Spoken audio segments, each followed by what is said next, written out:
Good morning, good afternoon, everyone.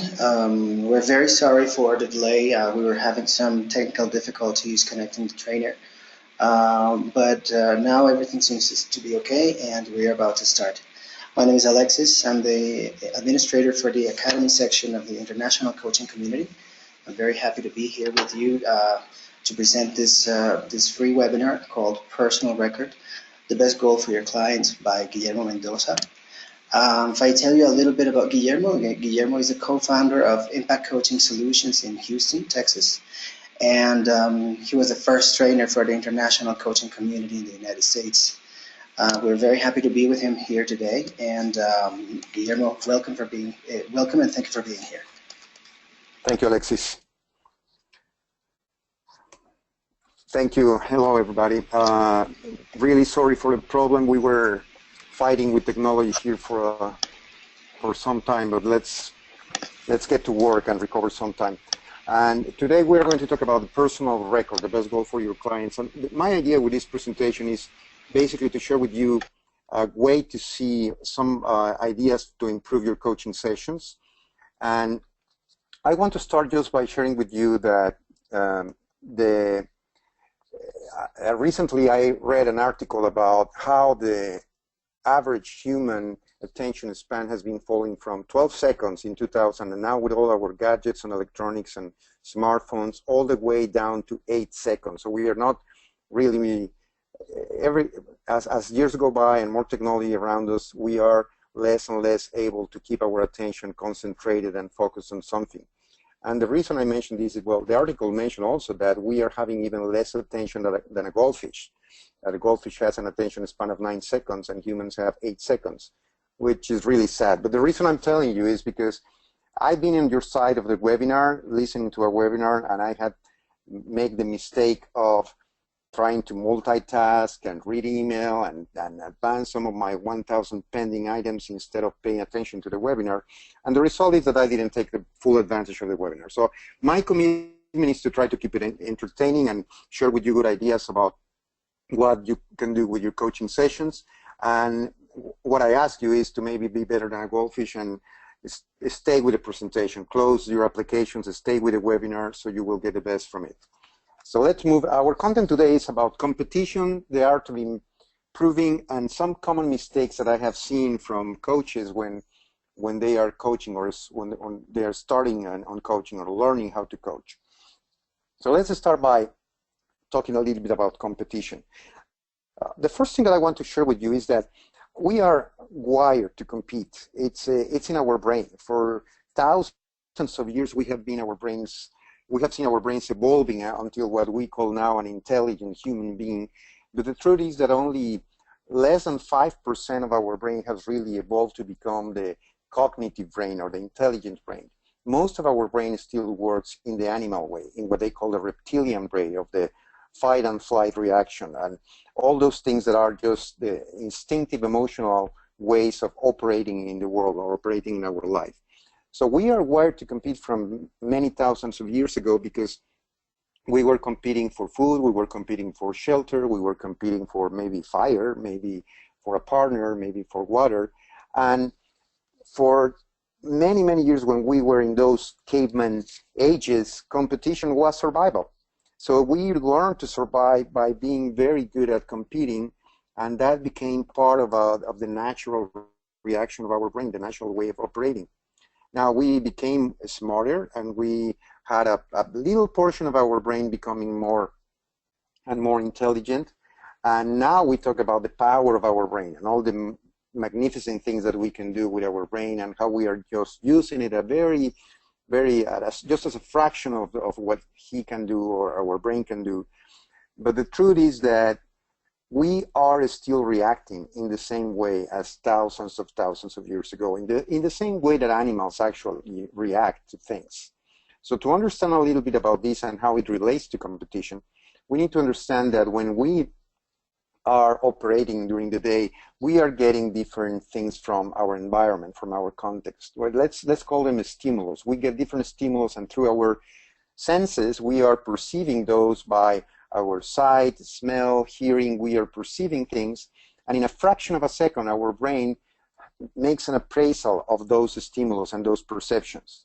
And in that fraction of a second, our brain decides if this is something that is not threatening our life, or is not threatening our well-being, or is not threatening us in any way, then it goes to the intelligent part of the brain. That 4% or 5% of our brain that has evolved over years and years and years, and now is our cognitive brain.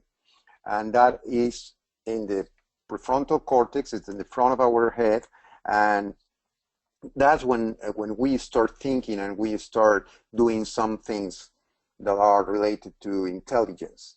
But in some cases, if this appraisal is telling our brain there is danger here, then we go to the amygdala and the animal emotional part of our brain, and that will create a chain reaction of chemicals in our body and emotions and instinctive reactions that we have, just to keep us safe, to keep us in the same status or position that we are.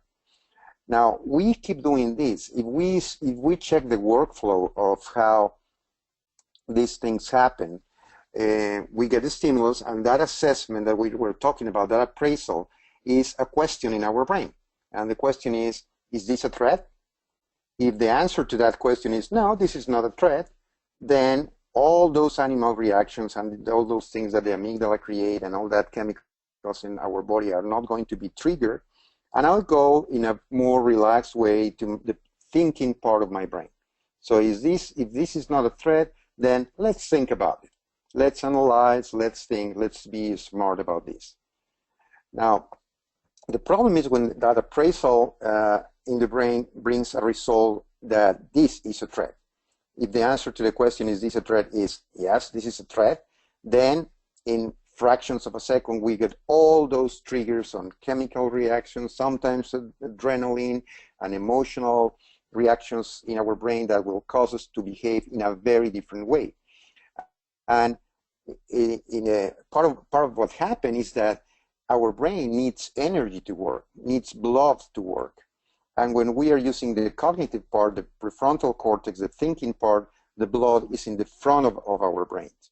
But when we get this reaction of a threat happening to us, something is threatening us, then the blood goes to the back of the brain. And we are literally not thinking. We are reacting. And the reaction is usually a three-step thing. And you can check this in animals. If you find an animal in, I don't know, in the jungle, in the woods, the first thing that the animal is going to do is freeze. It's going to hide. Maybe if I don't move, they will notice that I am here. So I just freeze. Then that animal is going to evaluate the situation. Okay, is this thing in front of me stronger than me or not? If it is stronger than me, then I have what is called the flight reaction. I better run for my life. I better save myself and run as fast as I can. But if this thing in front of me, or this other animal in front of me, is not stronger than me, then I can fight back. Maybe I will eat it instead of being eaten. So that's what animals do. Now, what we need to realize is that we keep the same behavior as humans when we are working every day. If I am in a meeting and we are having a discussion and some of my colleagues is against my argument and maybe is attacking me and telling me that this is a stupid idea, that's in my brain a trigger, because my brain is going to appraise that stimulus, that perception, and is going to say, is this a threat? Yes, this is a threat. This person is against you. This person is attacking you. So the first thing that I'm going to do is to freeze. Maybe if I don't move, nobody notices that I'm being under attack by this person. But of course, in a meeting, everybody's noticing. So what I will move to is an appraisal on, okay, is this person stronger than me or not? If this person is stronger than me, meaning he is my boss, maybe I cannot fight back and I would have my flight reaction. Now, the normal animal flight reaction is run for your life, run as fast as you can. But since that is not socially accepted, that I just stand up and walk away from the meeting room running, then I just stay there. And that's when we start what it's called stress. Because I was not able to run, I was not able to flight, and then I'm keeping that stress in my body, in my mind. Now, if from the appraisal of the strength of this opponent, of this attacker, is that he's not stronger than me because actually he reports to me, or he's in a lower level in the organization, then I can fight. Then I am going to attack back. I'm going to defend myself, and I have a strong discussion there about the topic. So if you analyze the way we behave, it's still in many cases the same reptile brain reaction and fight or flight reaction that we have with the emotional instinct and the amygdala, and not with the thinking brain. Now, we have found with many discoveries in neuroscience that this is very important for coaching, and this is very important for personal growth and personal development, because we can learn techniques where we improve our communications with our clients, or our clients with the people they are connecting, by having conversations that are less threatening, and by using techniques that actually we have in coaching. We teach them in our certification that are less threatening. For example, one of the best ways to understand this is just think about that technique that as a coach you learned when you did your certification with the ICC, that it's called ask for permission. If I am a manager and I tell somebody in my office, could you come to my office, please? Even if that's like a it's not an attack, it's not a threatening comment if I tell somebody, could you come to my office, please? But in their mind, even if in a subconscious way, he's going to think, whoa, maybe I'm in trouble. I'm going to that office to get a promotion, or I'm going to that office because I am being laid off or being fired. So it's an immediate reaction of my brain that thinking maybe this is a threat. And if this is a threat and I'm going to that office thinking that it's a threat, even if I don't notice it, I am having all those chemical and emotional reactions. I'm not having the blood in front of my brain. So I'm not having a more productive and more focused conversation, because I'm thinking about saving my life at the same time that I'm having that conversation. So this is important to know, because for managers and leaders and we as coaches, we learn that a best way of doing that is just by asking permission. And instead of telling a person that reports to me, could you come to my office, I can ask, is this a good time to talk about the project? Is this a good time to chat about X or Y?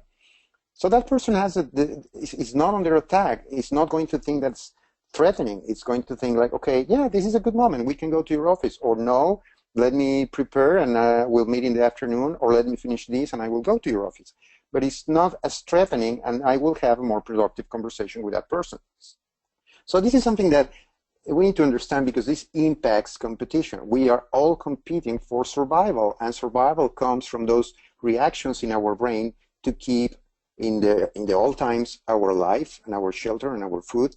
In the modern times is to keep our status, to keep the perception people has from us, to keep the ideas that we believe others have about how we behave or what we are. So the same reaction and the same competition is happening in our brain. Now, to make the problem even worse, it's not only our brain. Our culture is all about competition. So we learn from childhood that we need to compete. I don't know about you, but I remember my parents telling me, you need to do good in school. You need to have good grades. You need to be the best. You need to be a good student. I don't remember telling me, you need to make sure that all others in the classroom have the same level that you have, and making them all to have the same grades. It was about me. It was about me being the best and working hard and competing for the good grades. And all the education system is about grading. All the work system is about performance ratings and performance reviews and rating people. So that is increasing competition. When we send our kids to practice a sport, we tell them, train hard, play hard, be the best. Be the best in your team.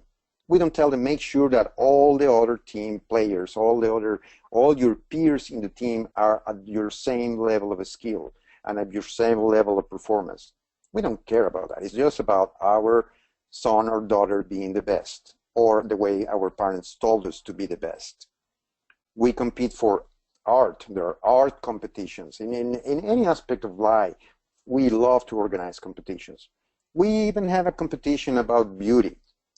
And we are so we think so high about human beings in this planet that we even call it Miss Universe, as if all aliens in all different planets, in different galaxies, will have the same concept of beauty that we have. Why not to call it Miss Earth instead of Miss Universe? But well, that's a conversation. But we are competing everywhere, not only for sports, but we compete in business. We compete for the job promotions in our organizations. We compete in school. We compete everywhere. So some of the things as human beings we are competing are creating, of course, also we compete for our looks. That's why the industry on clothing and cosmetics and gyms and everything related to look good, it's a huge collection of industries. We compete for knowledge. We compete for being the best and mastery some discipline. We compete for resources. Could be time, could be money, job promotions, for sales, of course, in our companies. We want more sales, and sometimes we compete for sales. We compete for comfort. A lot of what we do in our calls sometimes competing for material possessions, money, because it's going to bring us comfort. If I am getting more money, I will have a more comfortable home, a more comfortable car, and maybe I will travel in a more comfortable seat in first class instead of in economy. So we are competing also for comfort and, of course, for performance.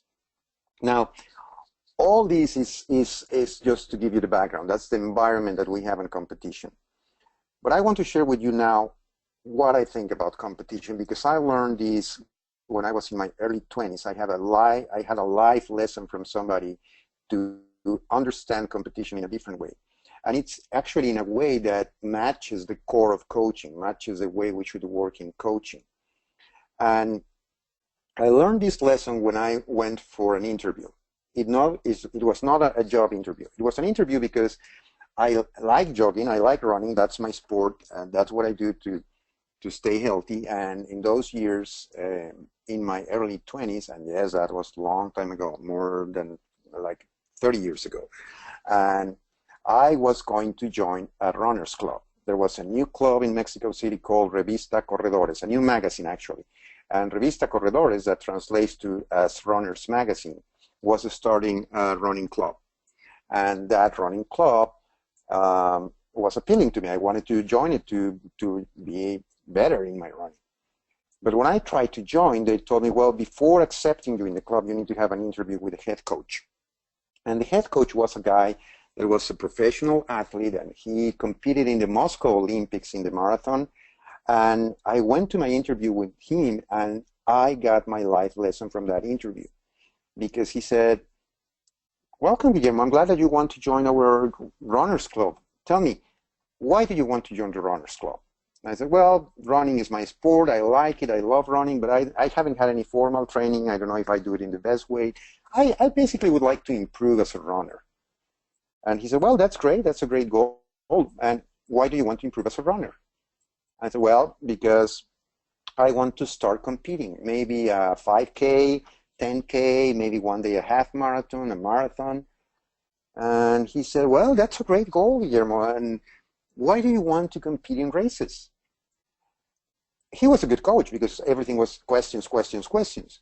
But that's when when he made that question, why do you want to compete in races?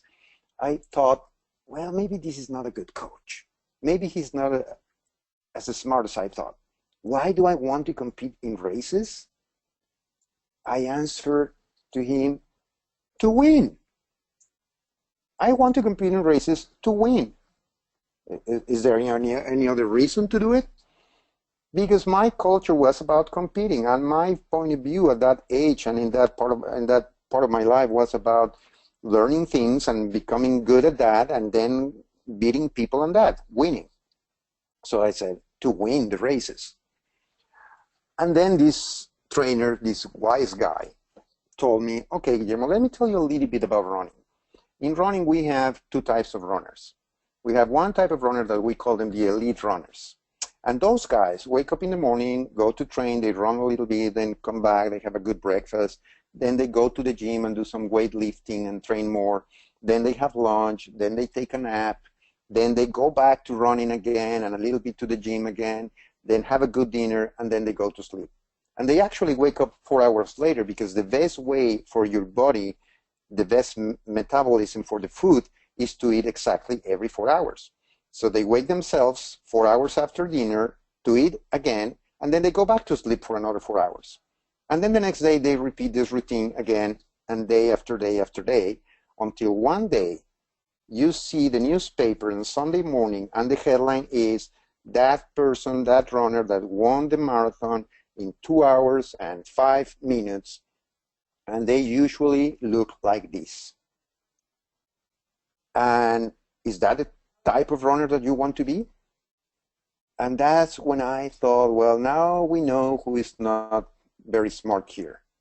I said, well, no, I have a family, I have a school, I, I have work, I cannot have that routine every day of my life to win the marathon.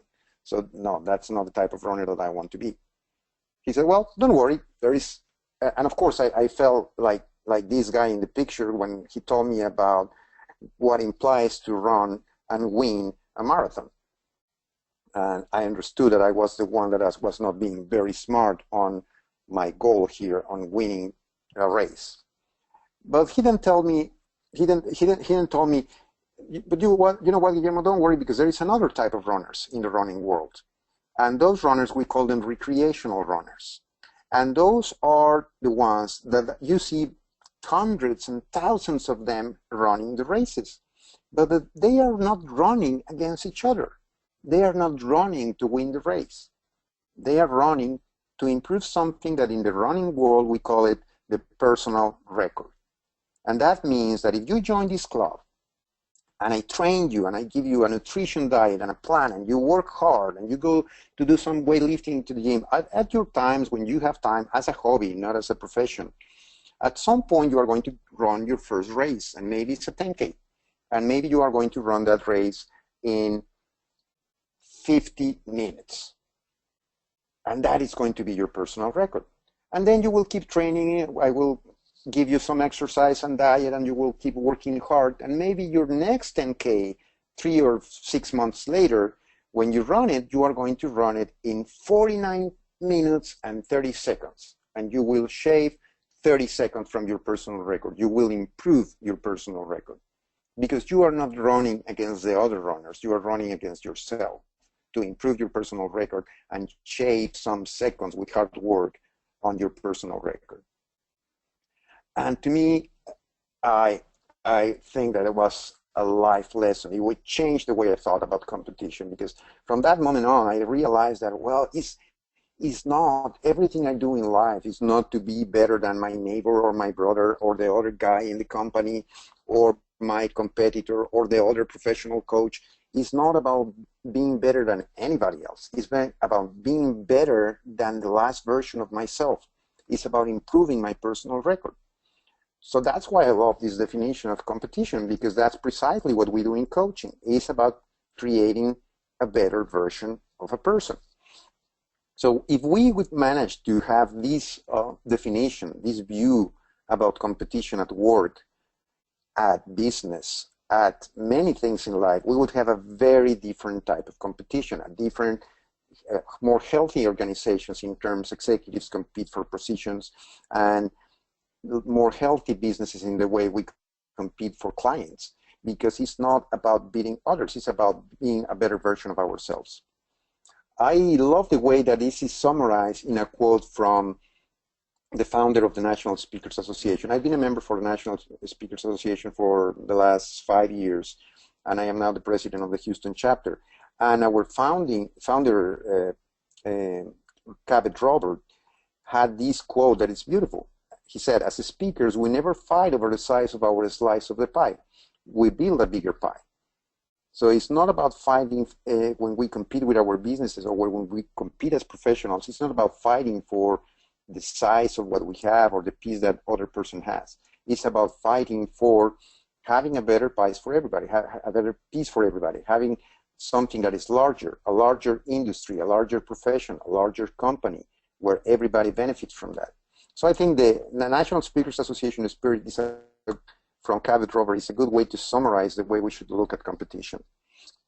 And so we talk about the brain, we talk about the culture of competition, and another part of the culture of competition is that when we are by our parents, when they teach us to compete and when society teaches to compete, they also tell us to take care of two very important relationships. those that are above us and those that are below us, meaning I need to be a good son for my parents, and I need to be a good father for my children. But brothers and sisters, fights are allowed. Maybe resentment is allowed. Maybe things can go a different way. And this, we do the same at jobs. We want to please our manager because he will have some influence on my next promotion. And we want to please our collaborators, the people reporting to us, because maybe they are going to rate us or they create the results that we want. But peers are neglected. And this is something that we also need to change in our mind as we go through the life and as we compete, because collaborators and superiors are a support network that is going to get us results, teamwork, resources, etc. But peers, our brothers and sisters, people that are at the same level in the organizations, are the best support network for strategy and growth. And sometimes we don't create those relationships, or we neglect those relationships. When I work with managers and executives and leaders in corporations, it's very common. They are very worried about the relationship with the manager. They are very worried about the relationship with the people reporting to them, but they don't build and nurture a relationship of peers that is so important for strategy and growth. I think that's something also to remember. So we talk about competition. Now let's talk about the art of improving. And when we talk about the art of improving, we start touching on our favorite topic, coaching. There are many definitions of coaching, but one of the definitions that I have used a lot to explain to my clients is, well, coaching is a methodology of questions to help a person to improve in whatever he or she wants to improve and help him develop a better version of himself. And as we know, there are many coaching methodologies. Most of the coaching methodologies have 3 stages, 3 steps. They call it with different names, but it's usually about defining a good goal, creating a good plan, and then executing that plan. And when I think about helping somebody to be a better version of himself or a better version of himself, that word version, because the way I have my mental map, I cannot avoid to think about upgrades, software upgrades. Because I started my professional career with Microsoft. I spent 10 years working for them. And my first position actually with them in 1990 was OEM account manager for Mexico. So my job was to sell the MS-DOS 5 upgrade to PC manufacturers. And then the Windows, and then the new versions of Windows, and Windows 3.0, and Windows 95. And in the software industry, it's about upgrades. And we have now in our smartphones or the iPhone, we have the updates for the applications. Every time a programmer, a company that is developing an application or is developing software, when they improve the version, we get what it's called the upgrade or the update. So when I think about the better version of a person, I cannot avoid think about this. And I think it's a good metaphor of what happens in coaching. Because updates mean when we are updating our app in the phone, the first thing that we do in updates when you are in the software industry or developing applications is that you are going to get rid of bugs, meaning you are going to fix the mistakes in the previous program that are creating problems for your users. Well, in humans, this translates to, in a new version, I got to get rid of bad habits. I got to get rid of ideas in my mind or behaviors or things that are not helping me to achieve my goal. So the first thing in an update is I need to get those things fixed. Then in applications and in software upgrades, we think about some other features like increasing performance, being faster. In humans, that translates to maybe new behaviors where I am better with my time management and I am better in increasing my performance because I make a better use of that valuable resource that is time. Maybe it's about having new graphics in the case of applications. In the case of humans, it's about having different points of view, expanded perspectives, other points of view about what we are doing with our project, our goal. Apps is also about new features, which translates in humans maybe about new habits. An app sometimes is about having a better platform, a better operating system, a better software where they work. That translates in humans to have a collection that is formed by empowering beliefs instead of limiting beliefs that propels me to achieve my goals instead of being the roadblock in the way. So I think that's a good metaphor when we think about updating applications or updating software, and what we are doing in coaching when we are getting the better version of a person. So if I work on all these, maybe I can manage to get Guillermo 5.0 instead of my current version, or Guillermo 2016 instead of Guillermo 2015. And maybe that would be a version that has better habits, better perspectives, better beliefs, better performance. I will be a better Guillermo. That's what coaching is about. So if we go back to our steps on goal plan and execution, then we start by defining a good goal with our clients. And the first agreement that we have to create is on what is that new version going to look like? What is your new personal record goal? We know that we need to start by defining what is that destination. That's the purpose of clarifying the goal.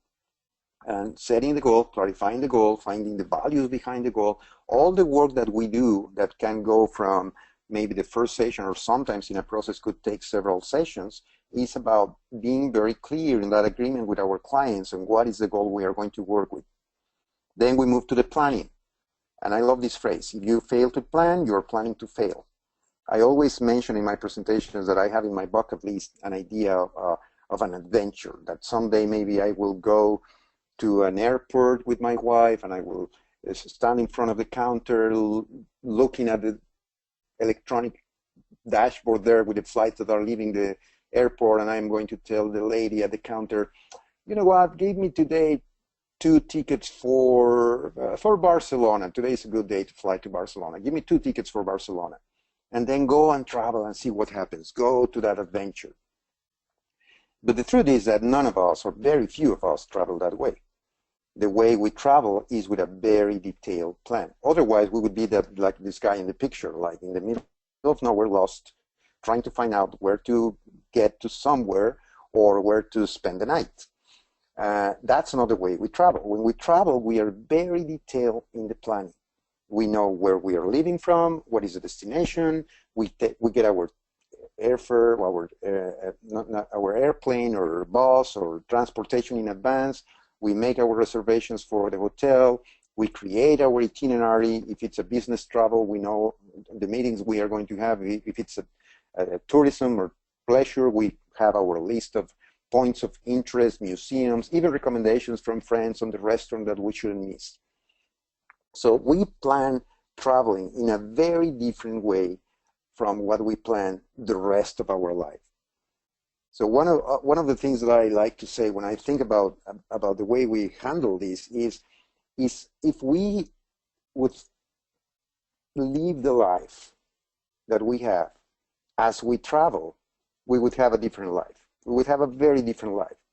Because unfortunately, for the rest of goals in our life, for the rest of activities in our life, we are not as detailed as when we travel. We are not as detailed on defining the starting point, the finish point or the destination, and everything that needs to happen in the middle. And that's why we are not as effective as when we have a very good itinerary and everything taken care of for our next trip. So it's important to realize the importance of planning. And of course, in coaching, this plan comes from understanding first, where am I? What is my present state? Where do I want to get to, the desired state? And then what do I need to get there? What is my plan?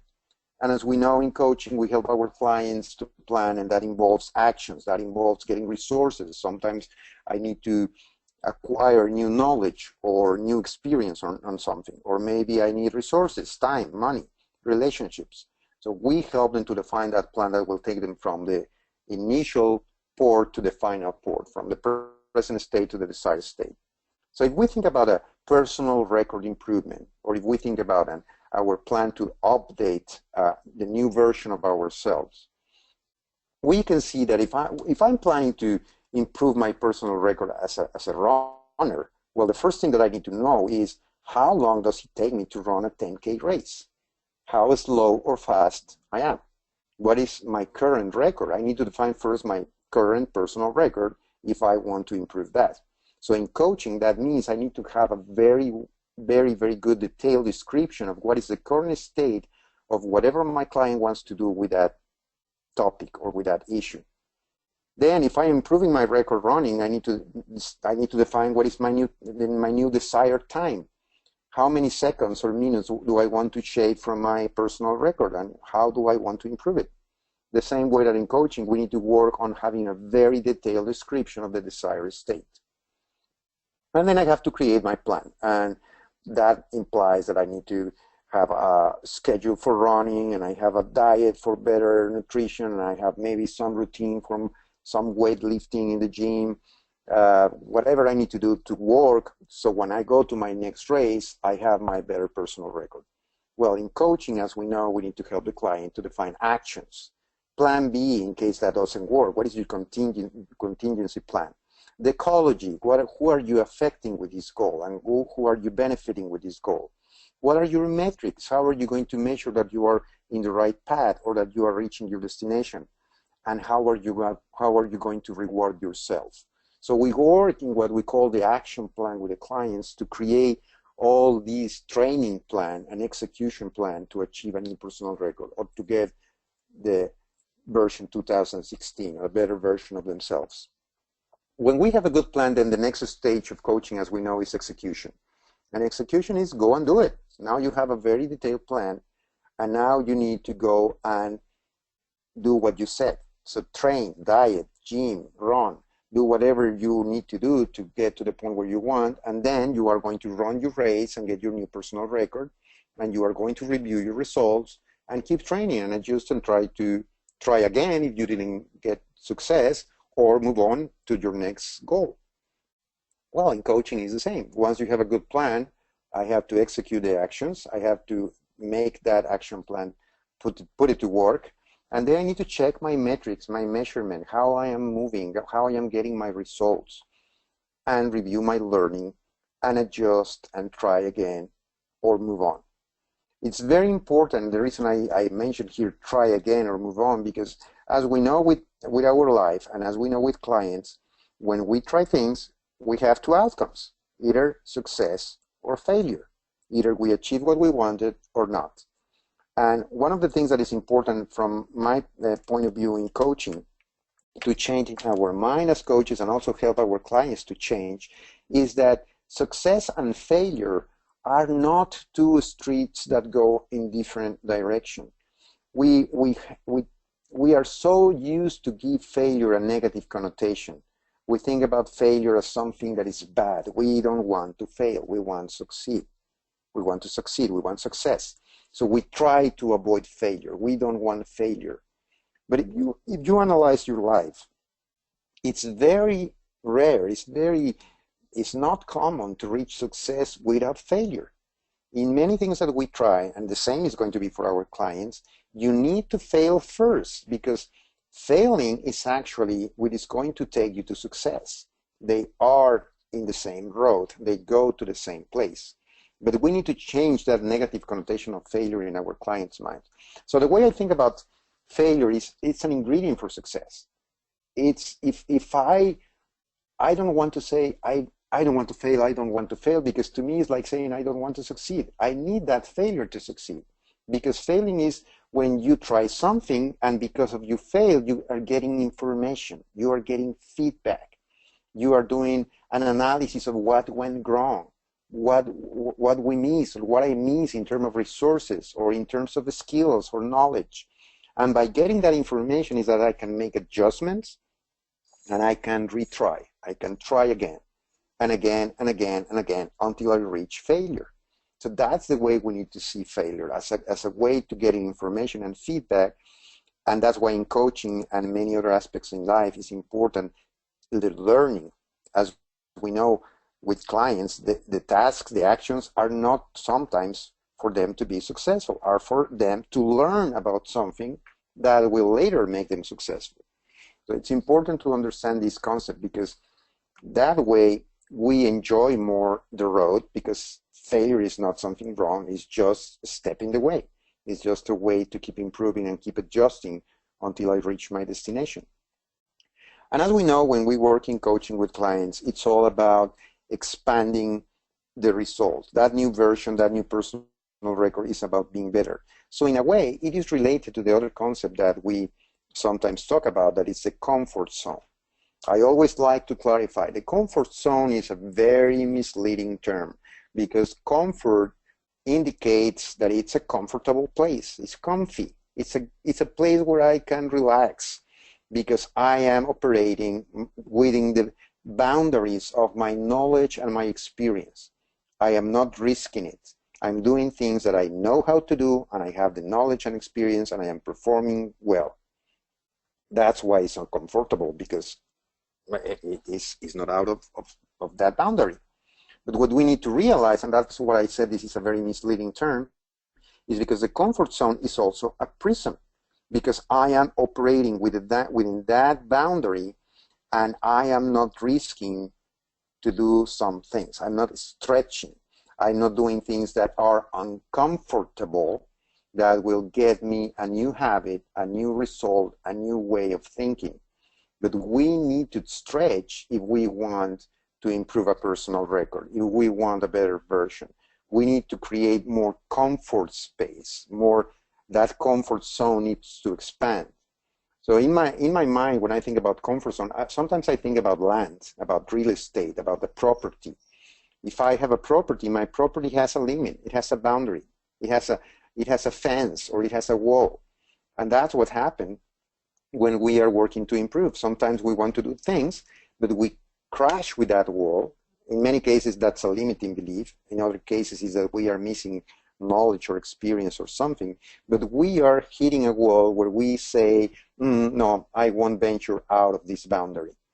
And if we don't do that, then we are not stretching, we are not expanding that territory to have a wider comfort zone and to have a better version of myself, a better personal record. So in summary, competition is with myself. It is working to create a better version of myself. And the art of improving comes from working with these 3 key steps of coaching that are clear goal definition and finding the values behind that goal. What inspires the person? What is giving that energy to go after that goal? And then a very detailed planning for action with all the different elements that will help my client. And then the execution, where we will be fighting those bad habits, limited perspectives, limiting beliefs, and we are going to find those interferences along the way that we need to help our client to first be aware of them, identify them, and then change them to have the results. So that's the perspective that I wanted to share with you on competition and improvement. And I'm going to close this presentation just sharing with you the 5 most common mistakes that I have seen in coaching. And I have seen, I am presenting these as some ideas to improve your coaching sessions.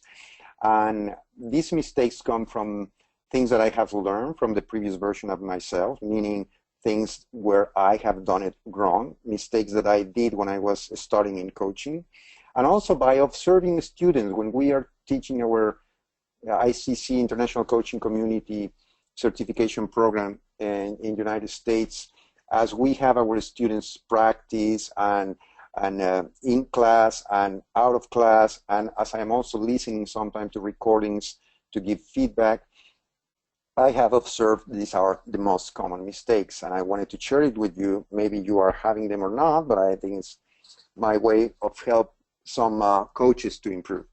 So the first one is not paying extreme attention to the first phrase out of your client's mouth. When we start our session, we know that we start with rapport, we establish a comfortable environment, and then at some point of the beginning of the session, we say, okay, what can I help you with today?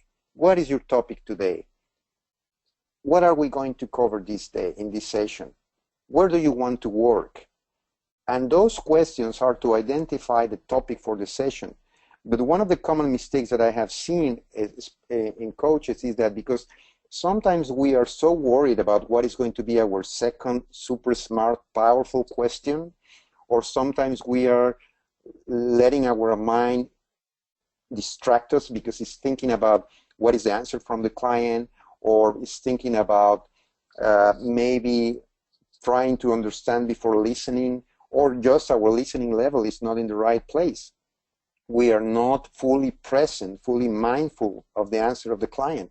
And what I have seen time after time when I am watching students practice and demos and even what I saw in myself at the beginning is that sometimes we miss that initial phrase from the client. And that initial phrase from the client, in most cases, is the central topic we are going to work in the session. But we miss it. So this is one of the ones that I have seen. The second one is not asking for definitions on what we could say are common words or simple words. Because again, we are letting our brain give us the answer when it's the client the one that should give us the answer. For example, if I ask my client, okay, what do you want me to help you with today? And the client says, I need help on time management. It's a mistake if I let my brain tell me, okay, time management. Yeah, you know about time management. You know what it is. You are always having problems with your calendar. You overlap appointments and you are late to everywhere. So yeah, time management is about fixing that. But maybe in the mind of my client, it's not about that. Maybe time management means, how do I create a space over the weekend for my favorite hobby?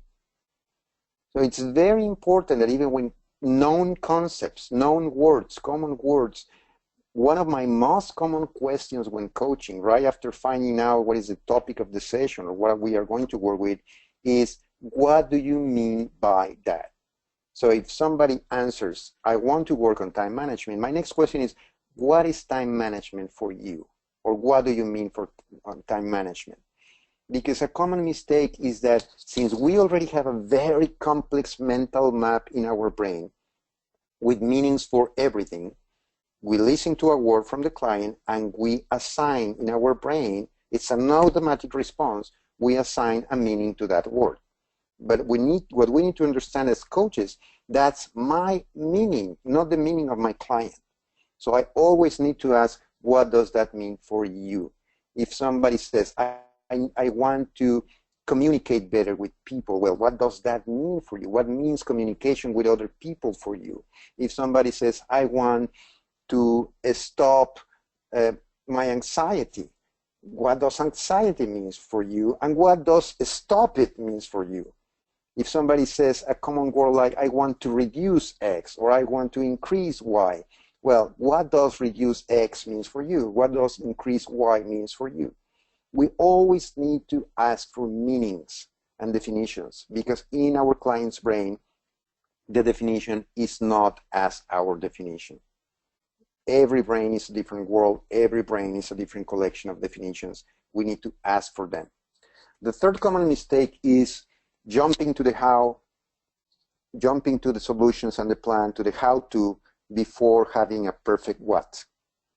And the reason for this is because it's in our human nature to help people. So when we listen to a problem, when we listen to a topic, the same way that before being coaches, we were so used to give advice and give our opinion about everything. Well, we changed that behavior, and now as coaches, we know that I am not going to give advice. I'm not going to give my opinion. I'm going to give a good question to my client. The same way that we had to change that in our brain system, we have to do it not to jump to solutions, because we listen to the problem and our mind is like, oh, I now have the perfect question for my client to solve this, and to go to the how-to. What is the plan? What are you going to do? What are the actions? Instead of spending a good amount of time on exploring the what. Because sometimes clients are going to say something in the first phrase or in the problem that they want to deal with, but that's not the what. If you keep working, if you keep digging more and you keep probing with the client, you are going to find that sometimes that is going to change. That's not the real what. So the what might not be about creating a brainstorming of activities for something. The what might be that first I need to confirm my desire to do that, or the inspiration or the motivation to really be committed to that. So finding the what is not only the topic, it's about what are the reasons to go after that? What is the energy? What is the fuel, the value that is going to feed your commitment to do that? And once I work for a good amount of time, and I can say that it's going to be 1, 2, or even 3 sessions working on the what before jumping on the how are you going to do it, you are going to have a better result, because otherwise you might be working on the wrong goal. I remember I read in the 7 Habits from Stephen Covey one phrase that I like related to this. He said, if you want to climb a wall, make sure that you have the ladder in the right wall.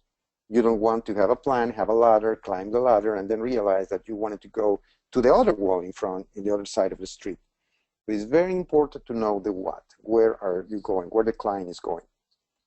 The next common mistake, number 4, is not being thorough on plan details. Not working enough with the client to create a contingency plan, to work on the ecology of the plan, to work on the rewards, to work on the specific actions. We know that we need to push our clients with tasks and assignments, and it's not only the task, it's when are you going to do it? Next week, okay, what day of next week? On Wednesday. Okay, Wednesday at what time? At 4 in the afternoon. Okay, how long it's going to take you? A couple of hours. Okay, great. So Wednesday at 6, you can send me a text or a picture or something letting me know that you finished that homework. So that's something that we do with tasks, but we need to be the same way when we are working on plans and when we are defining things as important as the metrics or the measurement. My experience is that many times as coaches, we are working with things that the client wants to improve, things that are very difficult to measure, that are intangible. Like, I want to improve my connection with people. I want to improve my assertiveness, or I want to improve the trust my team has with me. Sometimes are things that, well, how are you going to measure that? It's very hard. It's an intangible. It's very important as coaches to spend time on those plan details on, okay, what is the metric that you are going to use, dear client? What are the behaviors that you want to see in other people? What are the behaviors that you want to see in you that will indicate that you are moving on the right direction with that activity, or that you are reaching your destination? And how are you going to measure that? How do you start a log or a journal on how many times a behavior is happening for others or for you that is giving you the hint, okay, this is improving. This is improving. In some cases, coaching is going to be with tangible things. So that makes our life easy when the goal is about, I need to improve sales 10%, I need to reduce cost 20%, I need to reduce the turnover rate or whatever. So when we are working with numbers and rates, it's easier with tangible things. But when we are not, it's very important that we take the time to help the client define, okay, that's hard to measure. Let's think hard here. How are you going to measure it? Because there are always ways of measuring. A good example of this is when we are improving maybe in an organization, the morale, the employee morale. Well, a way of measuring that is an assessment, a survey for the organization and employee morale, and we have some plan and actions, and then we measure that at the end. That helps. In some other cases, if we're working with emotional skills, for example, one of the reasons I love assessments on emotional skills more than those on personality or communication styles is because emotional skills are the skills that you can learn and practice and master and be better at.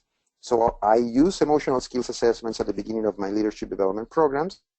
And then after the leadership development program, 1 year later, we can apply the same assessment and see if the skill change. If you are better with your emotional self-awareness or your emotional expression or assertiveness or some aspects of those skills that are related to create and nurture relationships. So it's very important to fight to get those metrics. And then the last one I have for you is defining the same task without changes. How many times as coaches we get a client that comes back to the next session, and when we are reviewing the homework or the task from the previous session, we get the answer, I didn't do it. I didn't do it because I was too busy, because I didn't have the time, because whatever reason, because I forgot. And one of the mistakes that I did at the beginning and that I have seen sometimes is as coaches to tell the client, okay, is this task still relevant for you? Yeah, it's still relevant. Okay, then try it again and we will discuss it next time. If I let my client go for the second or third time with the same task without changes, then I am falling in the definition of craziness that Albert Einstein left us. Craziness is to expect different results if we are doing the same things.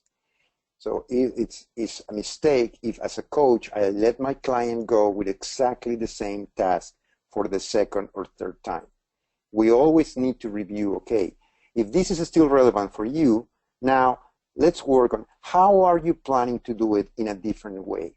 How do we redefine the task? What needs to change in your time management, or what needs to change in your resources? What needs to change in your day? Or what needs to change in the definition of the task, so the next time we meet, I don't get the same answer that you didn't do it. Because I would be crazy as a coach if I let you go with exactly the same task, expecting a different result the next time. So those are the 5 common mistakes that I did myself when I started, and that I have seen in our classes sometimes with new students. So that's what I wanted to share with you today as a way to give you maybe some ideas on how to improve your coaching sessions and the effectiveness of your coaching. So that's what I have today. So happy coaching with all these. I'm apologize again that we started late, but if some of you want to stay for a period of questions and answers, a Q&A, I think that we can do that.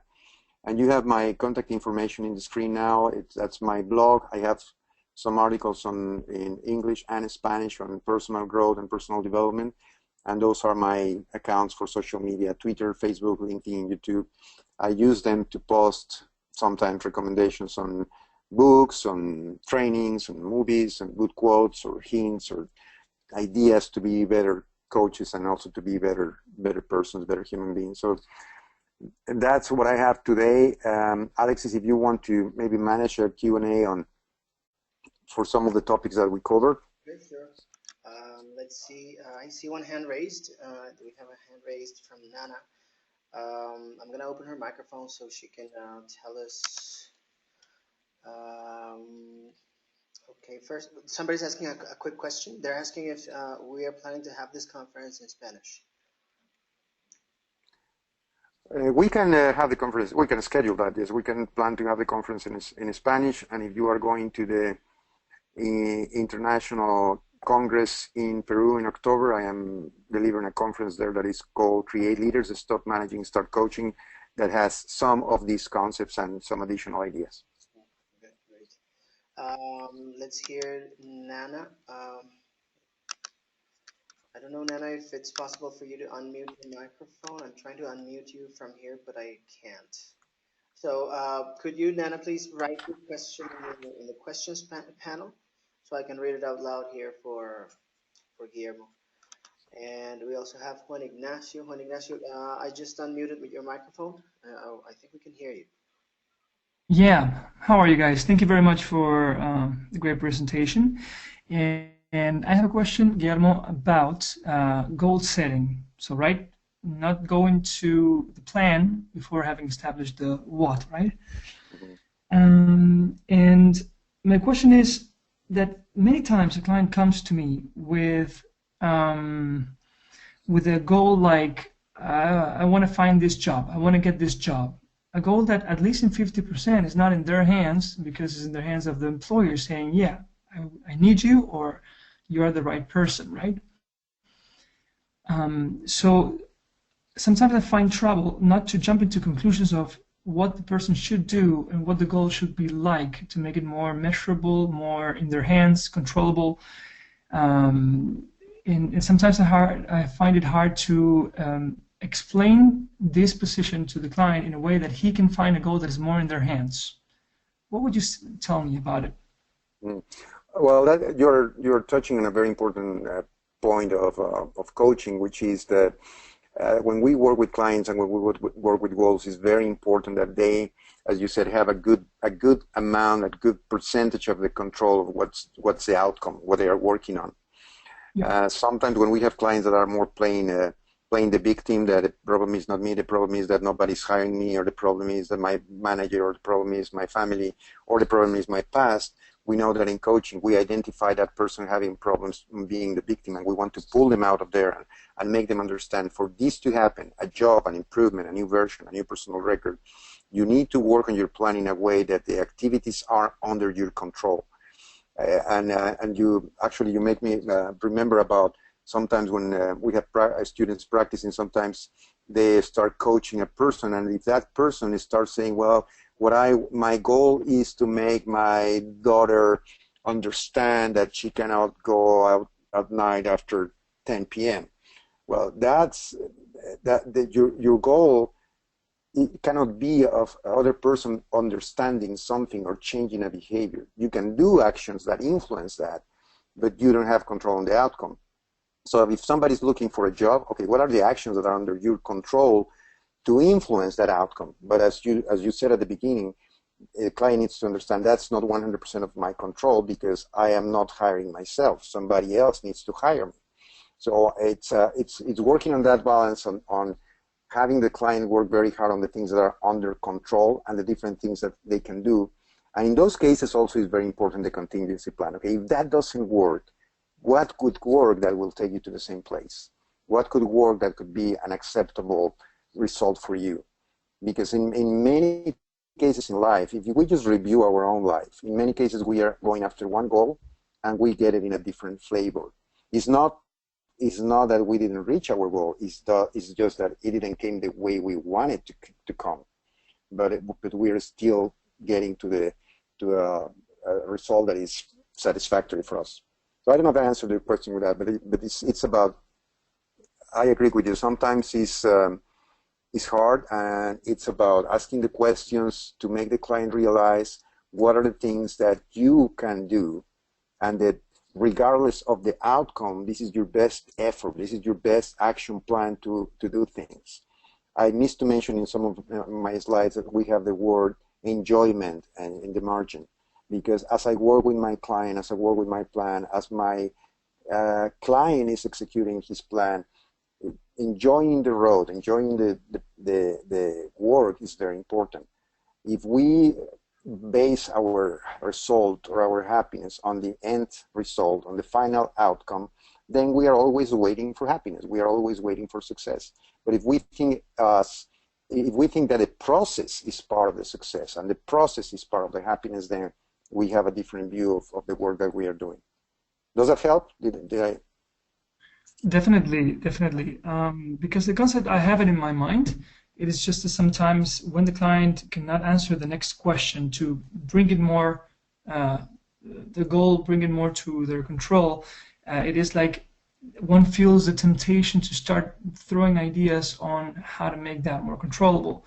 So would a question like this be, do you think, a good idea? So, okay, so it's not about getting that job. It is about maximizing the chances that your eligibility, let's say. So all the things that you could do to have a better chance, and then ask the person the question, what do you think would put you in a better position, in the best position possible that you can imagine? And let the person answer that question, and therefore maybe there you have a little 3 mini goals or something like that to improve. It is, and something that might be useful for you and for other coaches in the webinar is that the way I see questions, I have created something that I call it the levels of questioning. And basically, I try to discipline myself when I'm coached to use my levels of questioning in order. So for me, the first level is what I call neutral questions. That's the first level, and that's the best coaching that you can do. When you ask neutral questions to your clients, like, what else could you do? What other ideas do you have? What other activities might help you to be more hireable, or things like that, where you are being neutral. You are not giving advice in the question. You are not giving options. You are just asking neutral. That's the first level of questioning, and that's the one that we need to use more. If that doesn't work, because either my client is not coming up with ideas, or because I have some burning ideas in my mind that might help my client, then I go to my second level of questioning. My second level of question is, we call it the menu or the buffet, is where I tell my client, what about if you do this or this or this or this? And I give my client maybe 3, 5, 7 options of things that come to mind that some are ideas for them, for him or for her to implement. But again, I'm not giving advice, I'm not suggesting things, I'm just giving a menu, a buffet of options. And that helps my client to say, that one no, that one no. Oh, that could be, that's something that I could work on. Or maybe none of the ones that I presented, but just by mentioning them, that sparks new ideas in her brain or in his brain. Mm-hmm. Now, the third level of questioning is what I call, and what we see in the certification as challenging, is because either I have an idea as a coach that my client is not going to find, because it's something that is very, because of the nature of that idea, maybe it's not going to come up no matter how I ask. Or because it's something that I know it's a benefit for my client, and that's what we call a challenge. And that third level of question is when I tell my client, can I ask you something? Can I give you a challenge? What about if you try this? I know that this will help you because it's going to expand that comfort zone. It's going to put you in an uncomfortable situation that will force you to have new ideas or to create a new habit or to change a behavior. And that's when we use that challenge or that direct idea. But still we do it as a question, because asking permission, because I'm not saying this is your prescription, you need to do that. I'm saying, what about if I challenge you and you do this? Would that work? And as we know, my client can say yes or no or maybe, and that starts a negotiation on what is going to be that task. So those levels of questioning help me to be more disciplined when I'm with clients on first neutral, neutral, neutral. If I need it because my neutral questioning is not working, then I bring a menu, I bring a buffet, I give options. And if that doesn't work, then I go for maybe a direct challenge that I think is useful for my client. Does that help? A lot. Thank you, Guillermo. Okay. Thank you. Okay, let's see. I think we have another question from William says, I would like to help people reach their dreams and make a living out of it. Is that coaching? Yes, William. That's exactly what coaching is. Yes, it is. I have a presentation that I call Transforming Dreams into Reality, and that's explaining what is coaching about. We have many comments about thank yous and a wonderful talk. Excellent to hear you. Love the presentation. Thank you for the presentation. There's mostly thanks, Guillermo. I think nobody else has any more questions. Okay, well, thank you for your attention. It was a pleasure to be here and deliver this webinar. Sorry. If you have any doubts or comments, yes, you have my email. There's just one question about before we finish. Somebody wrote it in capital, so it's like before we leave, I have a question. Celeste okay. Has one quick question. And I guess we're waiting for your question.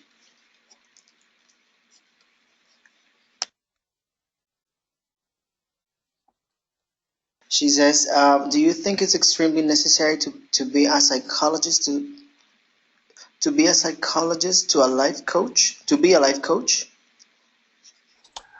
Oh, that's a question that has many answers. One is I don't think so. When people ask me about, okay, what do I need to become a certified professional coach? Sometimes people is wondering like, okay, do I have to have a degree in psychology, or do I have to have a background on human resources? What do I need to become a coach? My answer is always, the thing that you need to become a coach is a passion for helping people. That's what you need. If you have a passion for helping people, it doesn't matter what is your background or career or what you have done in your previous lives. It's about a passion for helping people. Now, when we have trained psychologists in our certification classes, we find that they have an advantage and a disadvantage. The advantage is that they study the brain and they study behavior and they studied a lot of topics that are related to coaching that might help them understand concepts and work better with people. But at the same time, they were trained to handle sessions and in some cases therapy in a different way. And sometimes they are trained to give advice. So they have to switch in their mind the concept of sometimes giving advice or a prescription or exploring too much the past to work better as coaches than in psychology, because it's a different kind of work.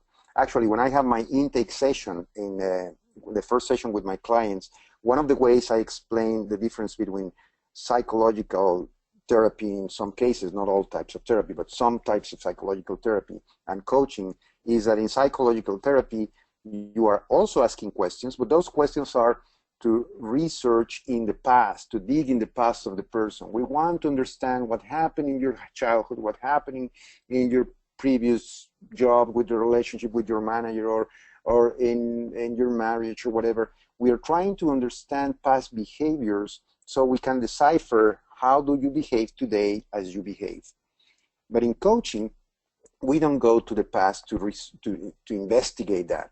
In coaching, I tell my clients the big difference with our psychological therapy is that in coaching we say is, dear client, I really don't care about your past. It's from now on, what do you want to do? How do you want to do it? Let's do it. That's the 3 stages of coaching. And as we know, we have exceptions to go to the past as coaches. Sometimes we ask questions about the past, either to know better the context of a client, to know a little bit, understand a little better the problem. And sometimes it's to rescue things in the past that they're going to be useful for a client in the present challenge or in the future. Like when we go to talk about values, or we're going to talk about an experience that they had that they can recycle and use in this new challenge, or to help them remember that, oh, you did that already in the past. You were successful, so why not today? What do you need to do like you did it 3 years ago? So we go to the past basically to bring resources for the future, not to explore and fix emotions. As we know in coaching, we are not curing emotions. So that's sometimes what psychology is doing.